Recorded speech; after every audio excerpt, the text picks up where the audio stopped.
Excuse me. Hi, Tony. Hi, Brandon. Hey, guys. I'm here having a discussion with Brandon.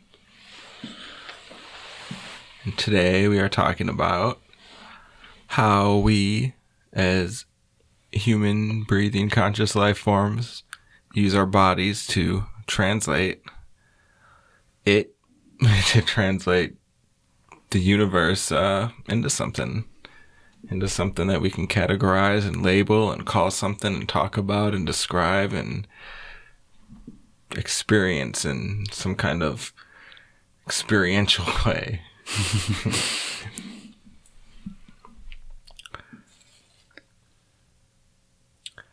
So the universe is stuff. It's made up of, it's just whatever you want to think of the basic stuff that the universe is made out of. We usually go with energy or consciousness or just whatever you want to call that basic stuff that the universe can be formed out of, that material, for lack of a better word. So there's all that stuff that's just stuff. It's just that one thing. And then it creates everything. It creates the universe out of itself. And now you have creation and planets and stars and a whole universe, and all of the stuff in that universe is information. The formless turning into form, information.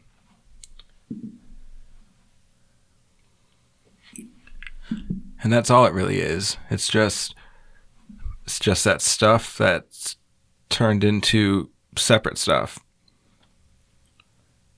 And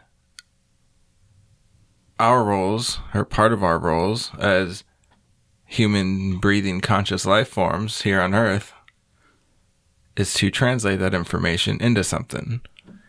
Because life is all about creation, reality, existence is all about creation and new experiences and stuff. And so we have these bodies that have senses, and our senses are designed to take in information such as wavelength of sound or color. But the way our senses interpret the information of the universe isn't absolute. It's not true. It's not a fact that the sky is blue. It's not a fact that space is black. It's not a fact that a tree is even a tree. It's just us taking that information and assigning those labels to it. So we like taking light through our eyes, and we see the range of colors we do. We see the sky as blue. We see trees as green. But that's just from our perspective. If you take an animal that doesn't see or hear in the same range of light or sound, then they're going to have a whole nother experience taking in the exact same information. So in the same way that we take in information and translate it into a color or a sound that isn't truth, like that's not truth, it's not absolute, because it's not the same from all perspectives.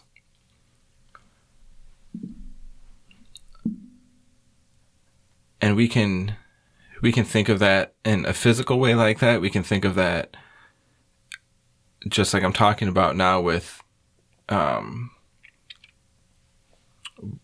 we can think of it in like a sensual way like that, as in our senses taking in information, or we can apply the same thing to just our perspective on situations, or our perspective on, it's like humor. Not everybody finds the same stuff funny. That doesn't mean so one person's wrong and one person's right. People just have different experiences that make them take in information differently. So when you apply that exact same kind of that same kind of logic to bad situations you might run into. You can see how you have multiple perspectives that you're able to take it from. Just like a light wave of a certain wavelength, different perspectives can translate that light wave in different ways and get a different image out of it. We can translate situations in a different way to get a different image out of it.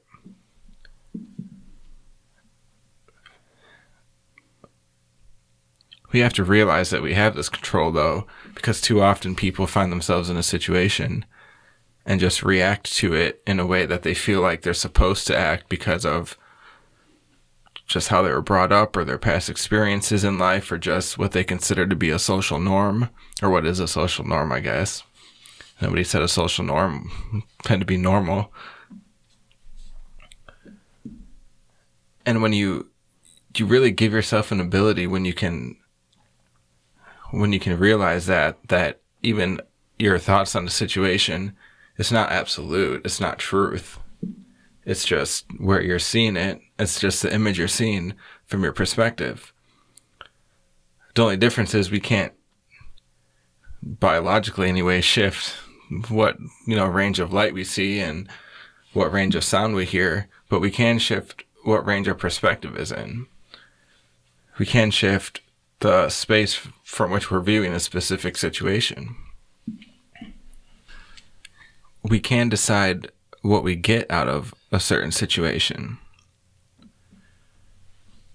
And if we can decide what we can get out of a situation, then why wouldn't we decide to get something good out of it?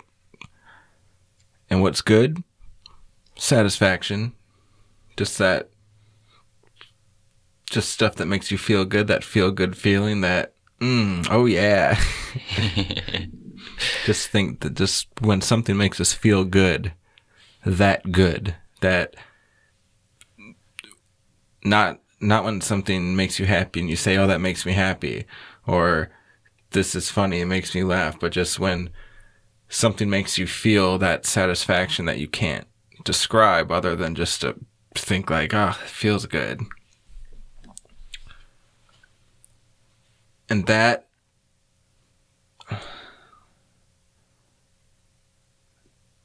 feel-good feeling that you get from that is when something takes you out of your day.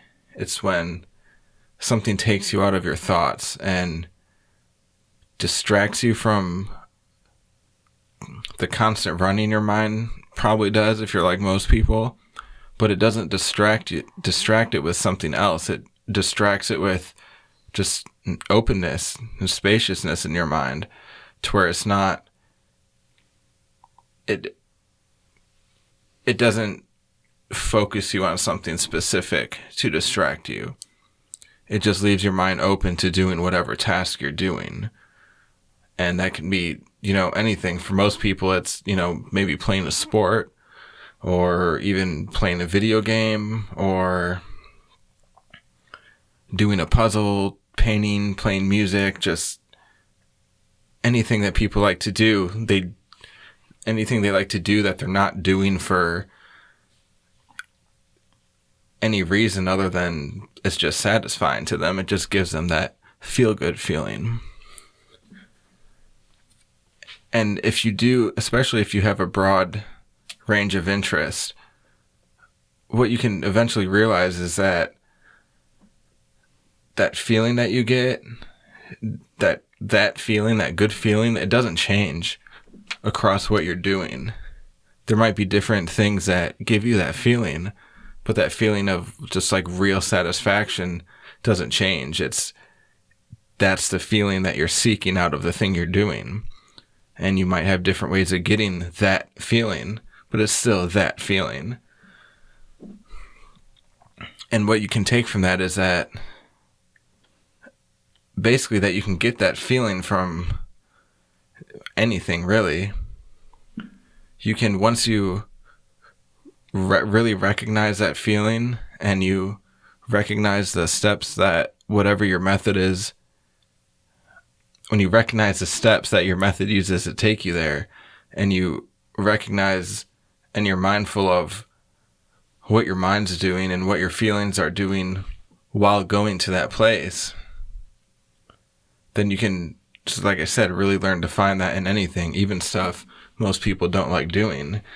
Like I've found it in, doing dishes before, just sitting there and just getting in a zone and just not thinking about much and just getting in that flow state of just doing dishes or raking. That's one that I found that I actually enjoy doing now. Just getting in that moment, just raking. And when you learn to, the more things you learn to find that feeling in, obviously the more available that feeling is to you. And eventually when you learn to just, when you realize and learn that you can just feel that feeling throughout your day with anything, and you're not going to feel it with everything, but anything is possible to get it through. And the more you can get it through, the more of your day will be filled with that. And when more of your day is filled with that spacious satisfaction, then the less of your day there is that's filled with things that are satisfactions but aren't healthy for you, or aren't doing anything for you, or are costing you money that you don't want to spend. And just overall things that you do it, you get that hit of satisfaction, and then it's gone. Because that's what most of those do. Like, especially if you don't realize that feeling that you're going after, like you don't realize, like the problem people get caught in is they say eat a piece of food that tastes good, and then it gives them that feeling, that just good feeling. It's pleasing to them, it's satisfying. And then they get that feeling confused with the way of getting there. So they think, oh, like I want a piece of cheesecake, or I want a piece of this, or I don't know, I want a cigarette, or it can be anything, just anything that people find unhealthy satisfactions in. Once you break the connection between that actual object and that feeling, and you realize that food you're eating isn't the feeling you want, it's just taking you to it, and there's other ways to get to that feeling, then you can really start to, just like I said, incorporate it into the rest of your day. And once you're able to incorporate that feeling into the rest of your day without those unhealthy satisfactions and methods of getting there, then,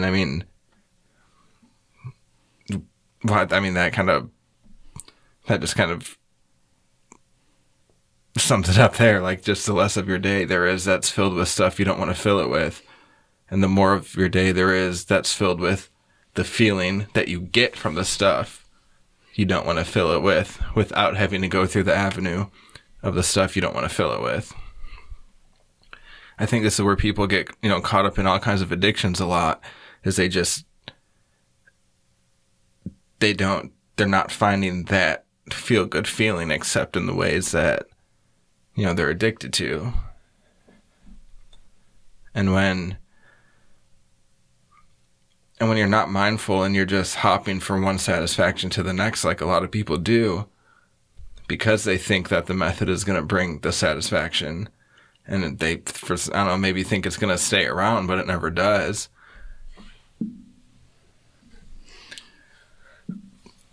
But when people think it's going to,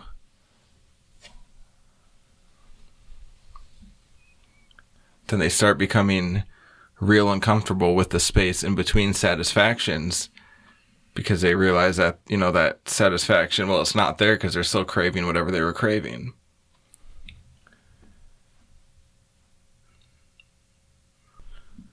And eventually when you start to focus enough on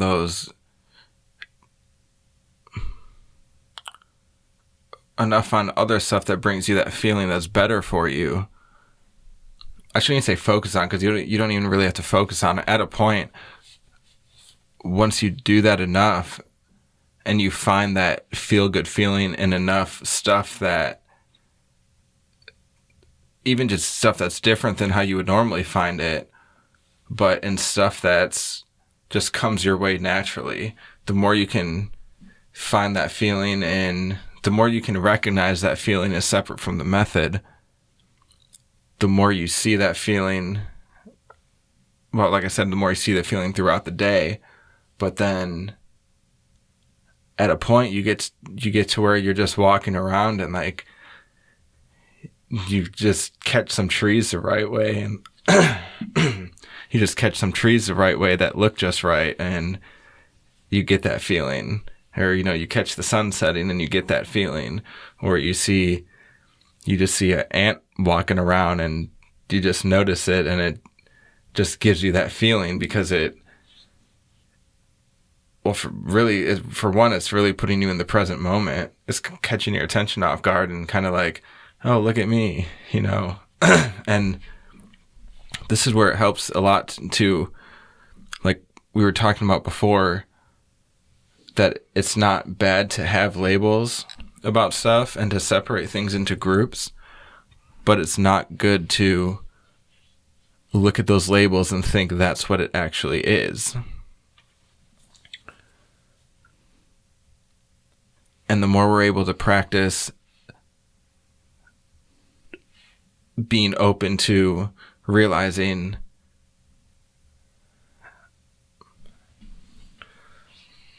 that those labels aren't actually what the thing is, the more we're able to just walk around life not labeling things.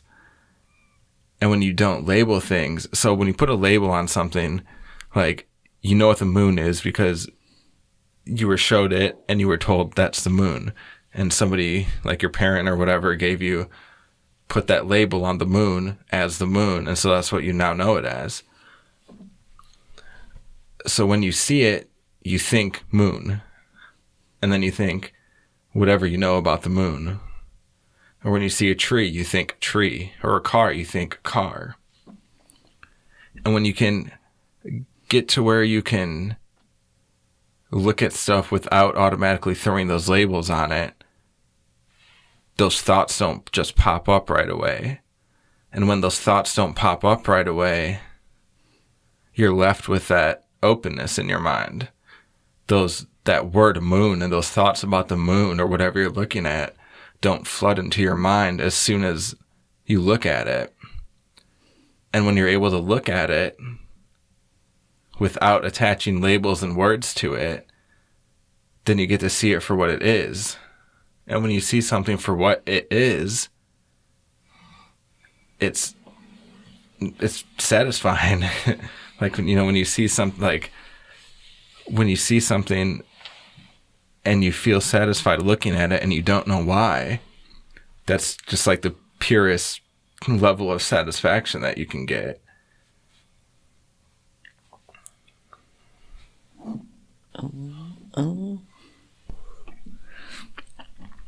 Okay, so just a quick recap. Definitely, you nailed it good. But like you were saying from the beginning, when we think about, we back source to what everything came from, that original energy, that original consciousness. And that is, we'll just call it the singularity. And that is anything and everything you can think of within reason and laws of the universe. That is this singularity, from what could happen to what actually has happened. It's all there because it's all in this field of possibilities. It is the infinite. And when you realize the insane amount of infinite, you can really pick apart and see how many perspectives there are to have. And so we also like to talk about us being a happening and a part of the universe. We are the universe, essentially. We're just that very small bit of it. And really, what's our purpose of life? We don't exactly have a real purpose. We're just living and experiencing. We're just a part of the universe, putting in our voice, I guess you could say, on this wave of infinite possibilities, the field of all possibilities, or the F.A.P as we like to call it. So whatever could happen in the universe is a sure possibility. There's no right or wrong, as we always say. And it's... I wish I could do that right now. That was a lot than I thought it probably was hoping it wouldn't pick up, but... And so, like, you just think about it in the creation of the universe and our solar system. What if one star just waited a few years longer to die in supernova? Then maybe our solar system wouldn't have had enough debris it needed to form the exact way it did. Perhaps it would be completely different if one star just waited a few minutes or a couple of years to explode. And the same goes for you in all your daily life actions and responses to whatever may come throughout your day. And you have that ability to choose your own experience. You are this conscious being playing your part in the universe, and it's the universe of infinite possibilities within reason of what's happening in the universe. And within that reason, it could be, of course, you're not just going to be a superhero and fly away. You're not going to get superpowers. It's not like that.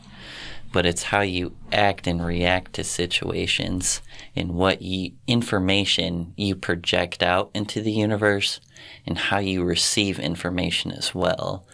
And so any kind of situation, you have the choice of experience. You could be nice about the situation. You could be a dick about the situation. You could be contemplative about the situation. So ultimately, you have the decision to play whatever role you want in whatever situation is coming at you. And it's like when we have those thoughts of things we want to do, but then we quickly realize, like, I don't want to do that. Like when you're in a fit of anger and you just want to punch something or tip that table and you're like, no, let's not do that. But you easily could have just done that. You have the ability to make all these decisions and choices. You can play out your life so many different ways, and there's no wrong or right to it because, once again, you're just playing your part of the experience. It's just what part of that experience do you want to play out? And that's kind of why this consciousness is so unique, is because we actually get to play our part in the universe. We can make decisions how we want.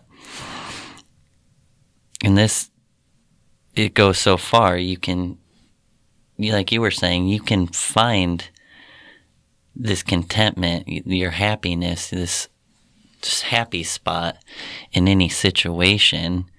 It's just how you're viewing it and really just what you want out of the situation, what you want out of life in general. Because, of course, whatever actions you have are going to have their consequences and achievements, I guess.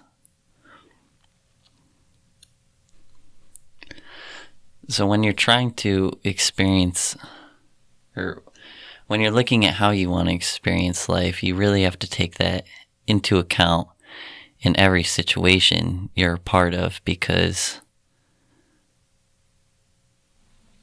that is going to affect your experience in the universe and how you are feeling at the time. And you were also saying of how we're always trying to just fulfill all these desires, and we always have these direct routes, like when we come home from work and we grab the beer and we turn on the TV and we just a lot of us think like, I don't know, we're not happy with our lives and we could be doing more, but this is our satisfaction. Like, we get off work, our downtime, the time we don't enjoy, then we come home, our little time left, we just want to enjoy. So we go to that straight go-to that we know is going to get us there. And we sort of just start ignoring all those outside experiences that we could be playing a part of and dabbling in and just creating our own new experiences. And it's, you can go through the same experience 10 times and still find something new each time. And it's like, if you go to an antique store you're walking through, you could visit that antique store probably 10 times in the same day. And each walkthrough, you're going to find something new that's going to catch your eye. Just because in an antique store, there's always just so much going on. There's so much to look at. And it's the same with the universe. I mean, just look at it. There's so much you can get into and be a part of. You could, if you like listening to music, pick up an instrument. Maybe you can enjoy that. Maybe not. Just, there's so much things you could do if you were a little more open-minded and just take things in with an open perspective to say, how do I want to involve this experience in my life? Do I want this experience involved with my life? Instead of just closing off doors, open all these doors and just go exploring. Because like you said, there's no one way just to get to one thing. There's a million different outlets to get this satisfaction out of. You kind of look at it as like a goal sometimes when you have the opportunity to do something new. Like, don't think of it as, oh, that's not something I like to do, or, that's not something I'm interested in. You can almost take it as like a challenge and think, like, can I find it in this activity? Like, can I do this? Can I be good enough at this just to find that good feeling?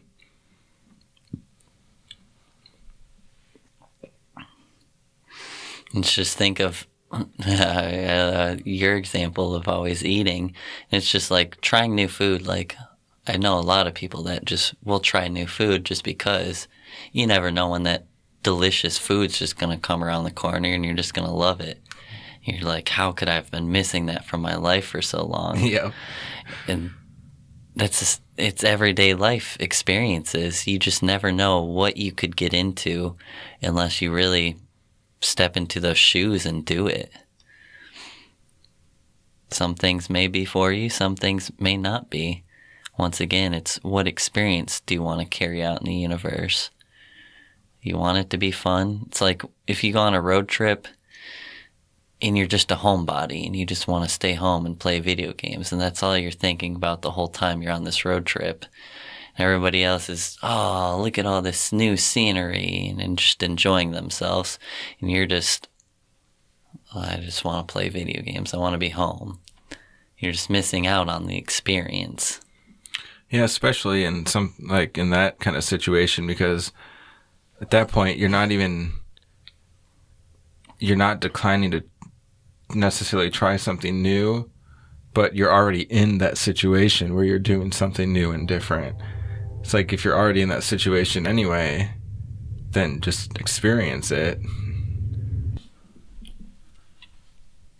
But when you're already in a situation that you're deciding you don't want to be in,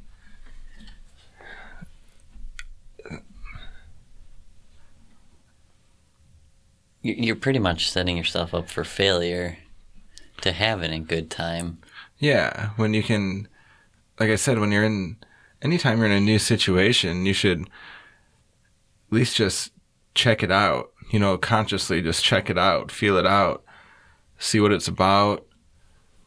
You don't have to go into it with the mindset that like, oh, this is going to be something I love. But don't go into it with, oh, I'm going to hate doing this. This sounds boring. I don't want to do this.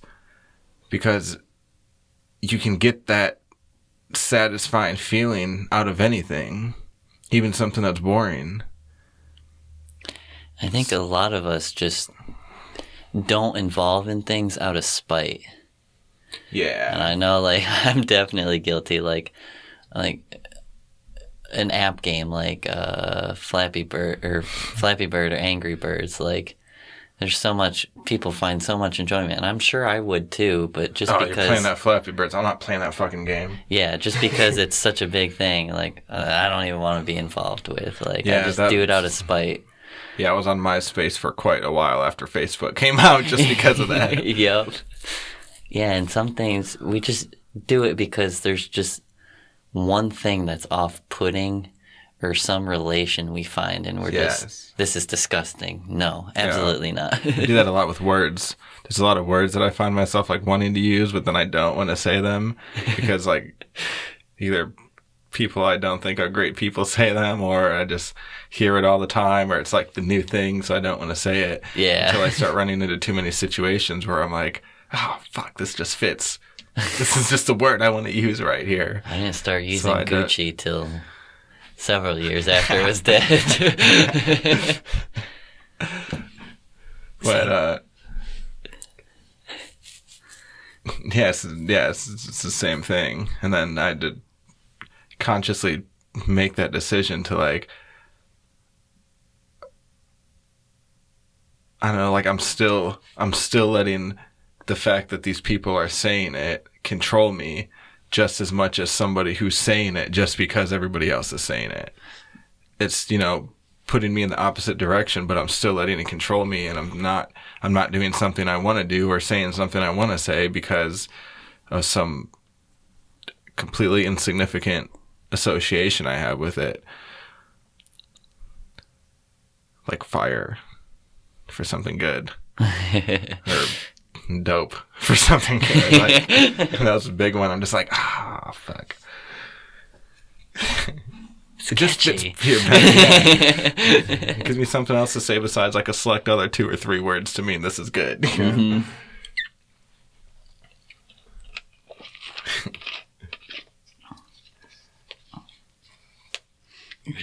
A lot of us just become so close-minded and just set in our ways, we forget even just the little things.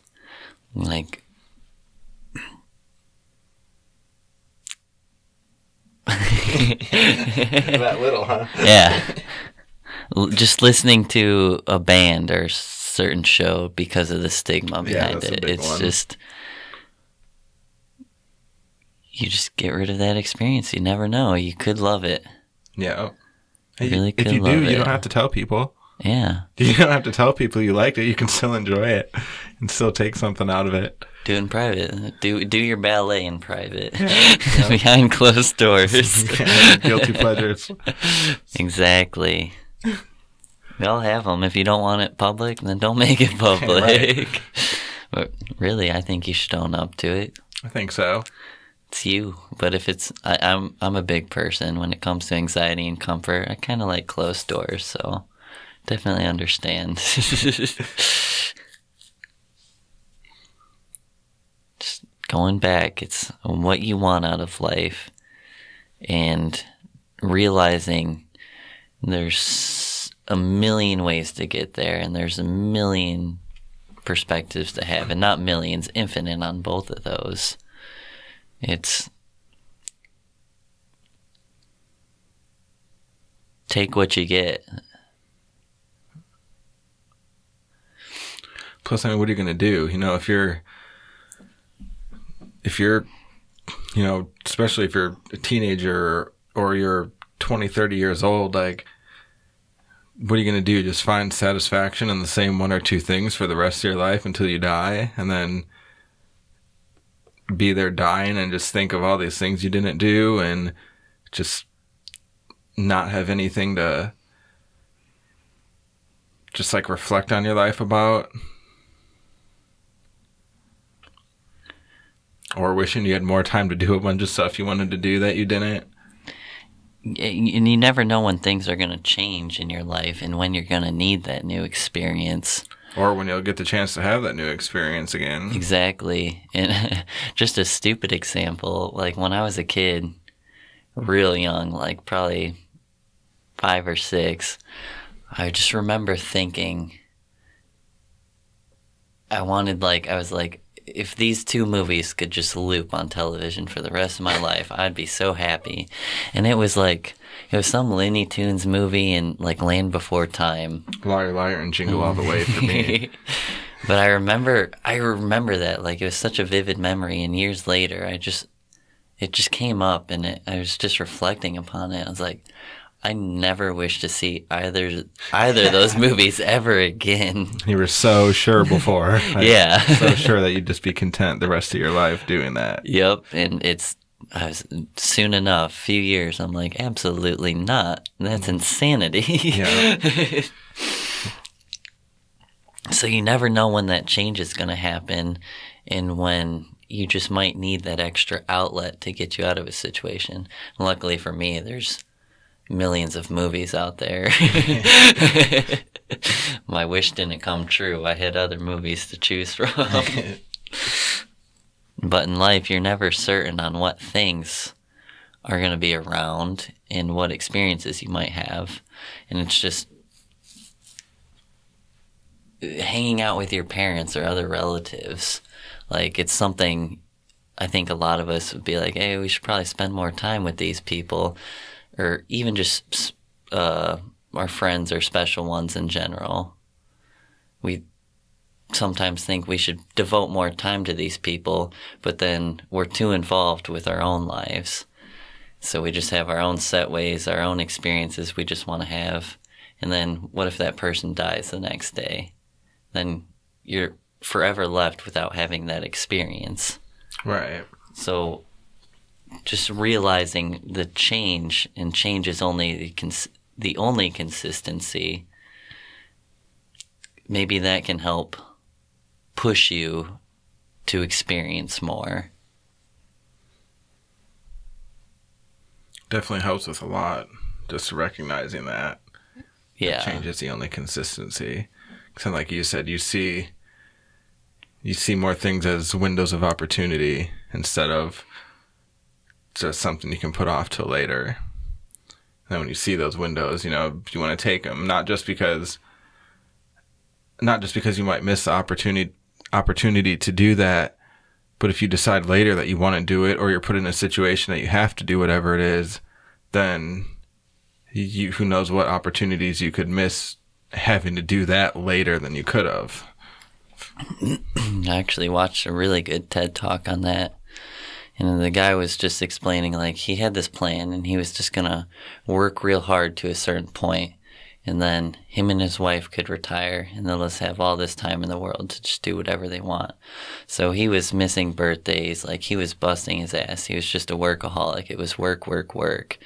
And then he had some life-threatening situation happen to him, some disease, cancer or something, and he literally almost died. And that's when he realized, like, wow, I haven't done anything I should have been doing. And, like, I could have just missed out on all these experiences, but I was too involved in just this one dedication. So he was just wasting his life to try and get to this goal, and that goal's so far away, when he needs to be experienced life now, because he never knew if he was even going to reach that goal. Right. Especially after his life-threatening disease. And luckily for him, he had a recovery, so he was able to find or see that and say, okay, I need to be more involved with now and not be so worried about later, because later will come eventually. I'll get there. But now is what's happening now. There's so much involvement. I need to be involved to have that satisfying life. It's also a good example of what we were talking about earlier, where you don't know if a situation is good or bad. Whatever happened to him, whatever disease he had, he probably had negative thoughts about it and was like, oh, I might die now. And his family was probably like, oh, he's, this is terrible. He's going to die. But the outcome of that was they get to see more of him now, and they get to have more experiences with him and more time with him, because he had that realization that he wouldn't have had, and he might have kept working like he was until his wife died or something, or the people he was saving up to spend time with when he retired. You know, something might have happened to them, and Yeah. but now something seemingly bad happened that ended up basically giving him life again.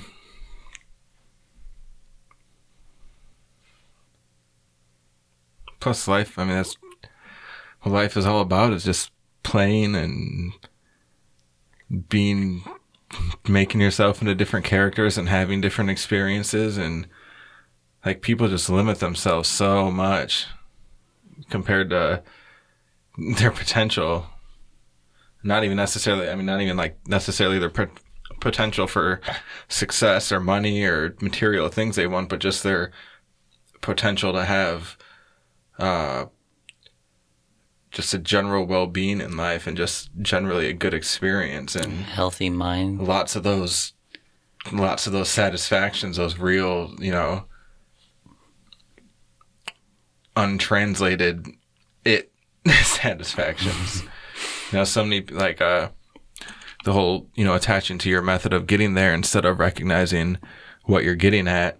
You know, like, one of my favorite analogies for that is, I don't remember who he said it or if he even knew, but Alan Watts mentions in his one talk about, I'm not going to pretend I remember exactly what he said, but I've heard him say it 100 times. But he's basically talking about painting a sunset on a window instead of just opening the window and looking at it. You know, you're painting your translation. Like, you took in the image of a previous sunset into your mind. You know what it looks like, you know what it's shaped like, you know what the colors are like. And that image from the universe is coming into your mind and translating into color and shape and form, like tangible visual form. And then you're translating that again through a painting onto this window. And like, that's all you're looking at is a translated, skewed view of what you could be looking at directly. So much missing out.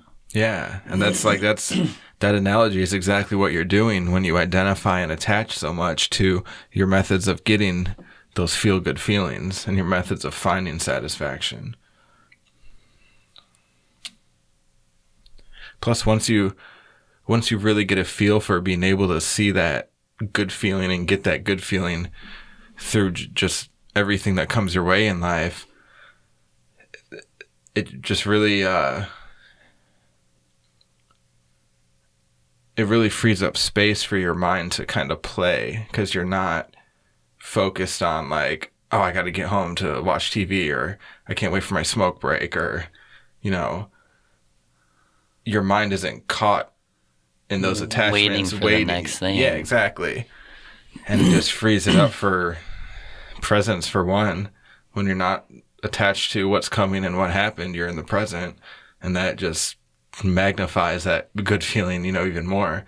That's what gets you into that flow state, into that just contentment, like we've talked about. Like you mentioned before, everybody takes the word contentment to be like a settling for, or, you know, not terrible, but things could be better kind of view. But contentment is just being in a situation where you wouldn't change anything. So just all right. Yeah, so it's like almost perfection. It's the complete opposite of how people take it to mean. And just thinking, there's an infinite amount of possibilities. Why would you just want to limit your experience to just a few things? You maybe have this one life. You should want to experience as much as possible. Just get into it, dive. It's just like exploring. If you go to the park, you don't want to walk the same trail every day. You want to walk all the trails of the park. Right. You want to see all the park. You don't limit yourself. And I think a good distinction between, like, when we're talking about healthy satisfactions and like those cheap fixes and just easy satisfactions that aren't necessarily healthy for you, I've kind of been thinking as we were talking about this, like how to make that distinction or how to define one from the other. And I think a good way to make that distinction is to think about the thing that makes you satisfied. And is it putting more clutter into your mind? Like, is it making you think in words more? Or is it making you not really be able to describe what you're feeling, therefore not being able to think about it in words, and therefore not filling your mind with descriptions and labels, but still appreciating what you're experiencing? And when you can, like I said before, when you can appreciate what you're experiencing without the clutter of your mind, it's just such a open and infinite, just spacious appreciation. And when you're doing something that's like watching TV, for example, like when I say something that makes you think more, like if you're watching TV, if you're caught up in other people's drama, you're thinking, oh, is this person going to get voted off? What's happening? I can't believe this person did that to that person. Or, I mean, even if it's something good, like, oh, that was funny what that person said, or, oh, I get that joke because of this, and this, and because this person did this in a past episode. And now, and if something's only satisfying you because it's getting your mind going, that's what I'm basically referring to as a not healthy method of satisfaction. Like if you're, like for me, like one of the like healthier ones that's like almost overwhelming to me sometimes, that's so satisfying, is just like being at the ocean. Just a combination of hearing the waves come in and seeing the waves come in and feeling them, go over my feet when I'm walking along the beach, and feeling the sand between my toes, and feeling the sun, and just the good weather, and like all of that comes together. Even each thing individually is all stuff that doesn't put thoughts into my head. It might trigger thoughts, like I might step in the sand and be like, oh, that feels like this, but that part's on my end. I'm not having to figure out the sand's drama. I'm not having to understand, what the ocean did to a fish in a past episode. I'm not having to put stuff together like that, because it's all present and it's all just what it is. It's all stuff that we have descriptions and labels for it, but you don't have to think in those descriptions and labels to experience it fully or to understand it.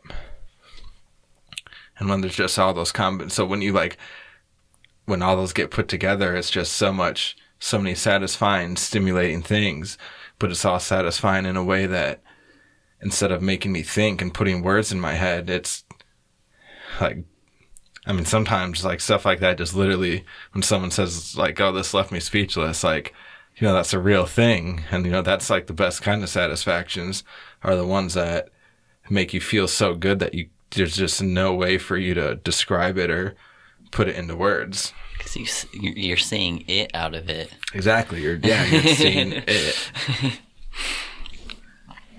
Another point I want to make is, if you do have these things, these go-to things that will give you that satisfaction, I think it's good to use these sparingly, because you never know when it's going to lose their luster. And sometimes you may need to it's like a coping skill when you need to get tossed out of a state.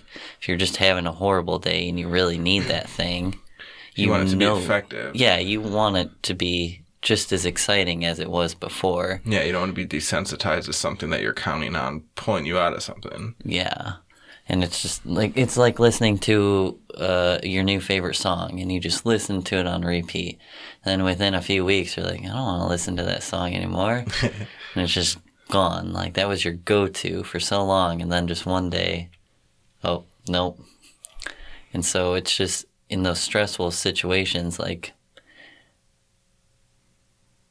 do you know how many times I've listened to Homie? I'm not the slightest bit tired of it.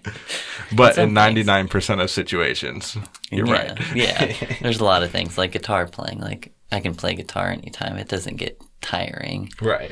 But there's just some things, drinking or smoking, sometimes that should be a special occasion, especially if you have trouble putting things down, like an alcoholic. Like maybe a drink, maybe not as far as an alcoholic, but if you have that tendency to drink a lot and you're drinking over a funeral, it's probably not going to give you that cheery joyness. You're just going to be drowned in sorrows and everything. When there's those people that will save things like that for those special occasions, and it's a more warm and welcoming feeling because it's labeled as a special occasion and they know it's a treat.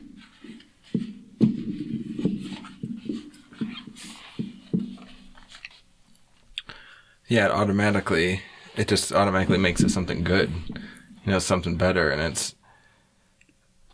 it's that break. It can be that break in consistency that you need if it's not something that's consistent for you. And like you said, when you're like down or something, if you're depressed, and like it's not bad to indulge into those kind of satisfactions. Absolutely like not. Those quote unquote unhealthy ones. It's only unhealthy if you're excessive in it, and if you're doing them to, like you said, the point where it doesn't give you the same satisfaction it did. Because also, like you said, you want stuff like that around for when you need it to pull you out of something. And if you overindulge in it, then it just loses its ability to do that. Or it's like you just food. start taking things for granted. Sorry. That's fine. I'm just going to say it. Granted. But it's like food, everybody gets to the point with some food at some point where they eat it for a few days and it can be their favorite food, but they don't want it forever. And it's the same thing. It's just, it's not so in your face when it's something like watching TV, like with food or something. Yeah. It's like, oh, it's literally the same exact thing. So I know I don't want this. But with, watching a TV show, well, like at least the episodes are different. Yeah. You're not watching the same thing. It just gives you just enough to keep drawing you into it, even if it's not making you feel the same way it did, because you keep watching it, like expecting it to, and you think it's gonna. And it's like chasing those satisfactions like that. It's like a bull and a matador, and like there's something holding that bull cape. Is there like an official name for those? Oh no, I don't know. Just that red cape you see in cartoons. Yeah, just that thing. And bullfighter cape. Yeah. So chasing those satisfactions is like seeing that bullfighter cape and thinking that you're going to get there, go through it, and you're going to have what you want, and you're going to be satisfied and content.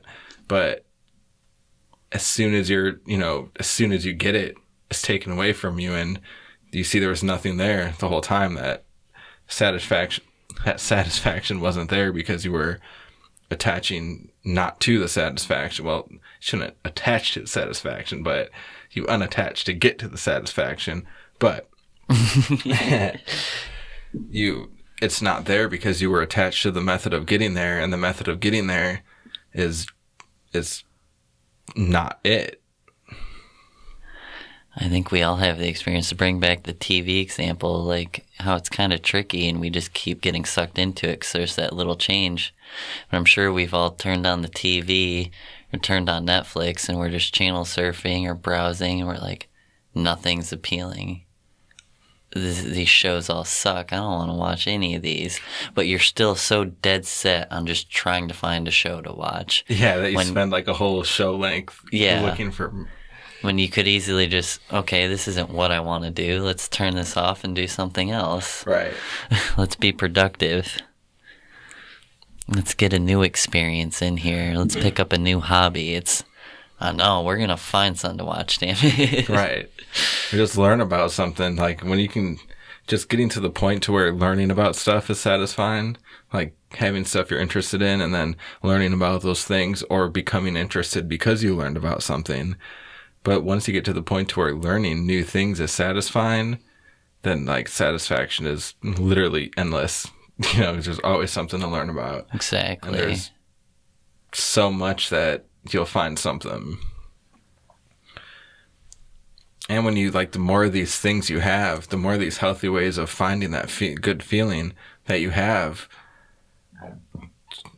like, obviously the less stale all of them are going to get. And the more fresh they'll be because you have more to cycle through. You got all these fallbacks now when you're in those bad states and down states. You can, well, let's just go out and see what we can get into. Yeah. Yeah, when you keep an open mind like that and you're just in general open to new experiences, you can have experiences without ever, you know, intending to. You know, like you said, let's just go and see what happens. Let's get in the car and drive around. If we see somewhere we want to stop, let's stop. Yeah. Yeah. But if you're not open-minded, just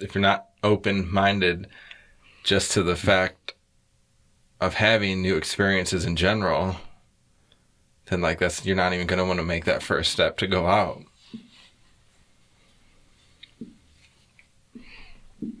Also, the broader range of things you can find satisfaction in, the more new satisfying things there are that can come out of those, like out of combinations of those. You know, like alcohol and bowling. Yeah, there you go. Yeah. Or podcasts on motorcycles. Yeah. Coming soon.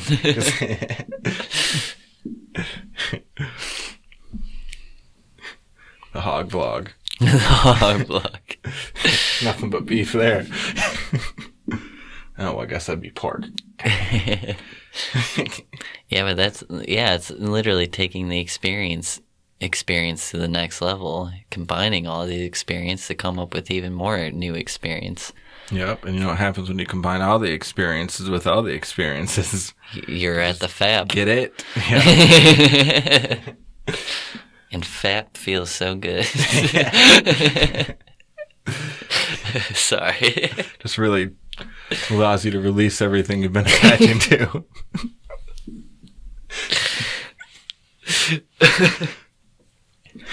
It's all about planting those new seeds.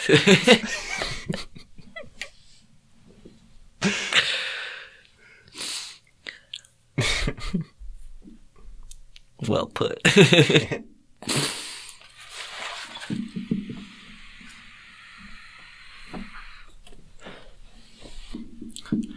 So, in conclusion, the biggest takeaways from this talk is, one, you do make everything what it is. The situations you find yourself in, you have the complete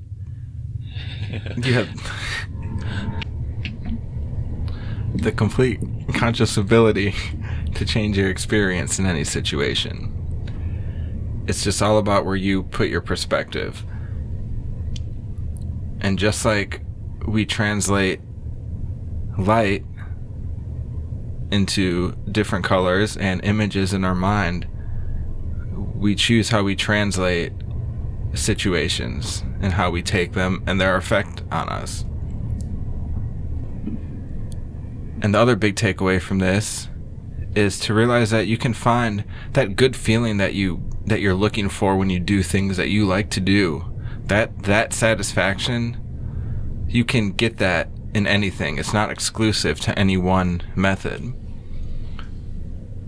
And the more you're open to that, and the more you realize that, and the more you walk around seeing that good feeling or that satisfaction or the more you see that connection to just the source of everything, the more content you are through life, the more just good feelings you walk through life realizing.